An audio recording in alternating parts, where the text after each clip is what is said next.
এখানে প্রশ্নটিতে বলেছে একটি চোঙের ব্যাসার্ধ স্মল আর এবং উচ্চতা কোনো একটি গোলকের ব্যাসের 2/3 অংশ যার ব্যাসের দৈর্ঘ্য ক্যাপিটাল আর যদি তাদের আয়তন সমান হয় তবে স্মল আর এবং ক্যাপিটাল আর এর সম্পর্ক নির্ণয় করো।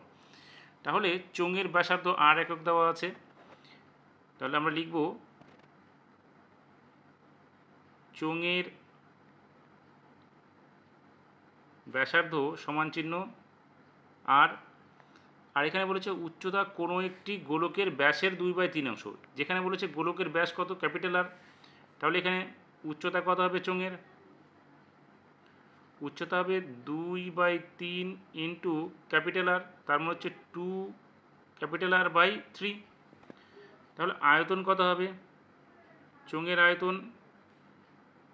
আয়তন হচ্ছে পাই আর স্কোয়ার এইচ, তার মানে এখানে পাই ইন্টু আর বলতে আর ই আছে স্মল আর ইন্টু এইচটা কত আমাদের 2 ক্যাপিটাল আর বাই 3, তাহলে এখানে লিখব 2 ক্যাপিটাল আর বাই 3। এটা ঘন একক হয়ে গেল।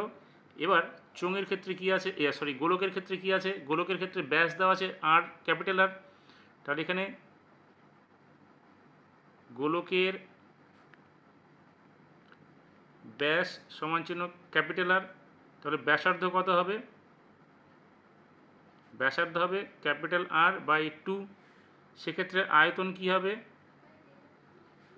আয়তন হবে 4/3 pi into capital R by 2 এর হোল কিউব।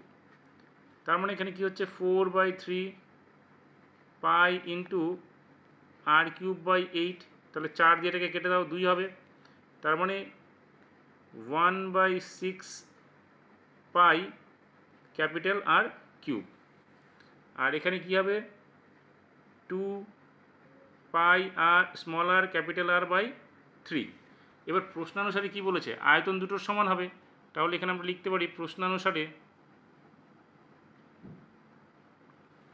কি 2 pi small r capital R by 3 equals two কি 1 বা এখানে pi r cube pi capital r cube by 6 লিখতে পারি এটাকে।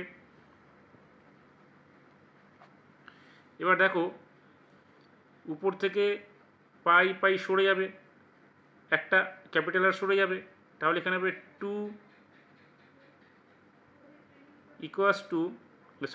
স্মল আর ইকুয়াস টু এখানে আর ক্যাপিটাল আর স্কোয়ার, আর নিচে এখানে 1 থাকবে আর এখানে হবে 2, অর্থাৎ এটাকে 3 দিয়ে ভাগ করলাম, এটাকেও 3 দিয়ে ভাগ করলাম।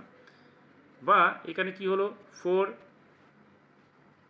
এখানে পাই আর স্কোয়ার, এখানে আর স্কোয়ার থাকবে এখানে, তাহলে এখানেও আর স্কোয়ার থাকবে, এখানেও আর স্কোয়ার থাকবে, তাহলে 4 small R square equals to capital R square.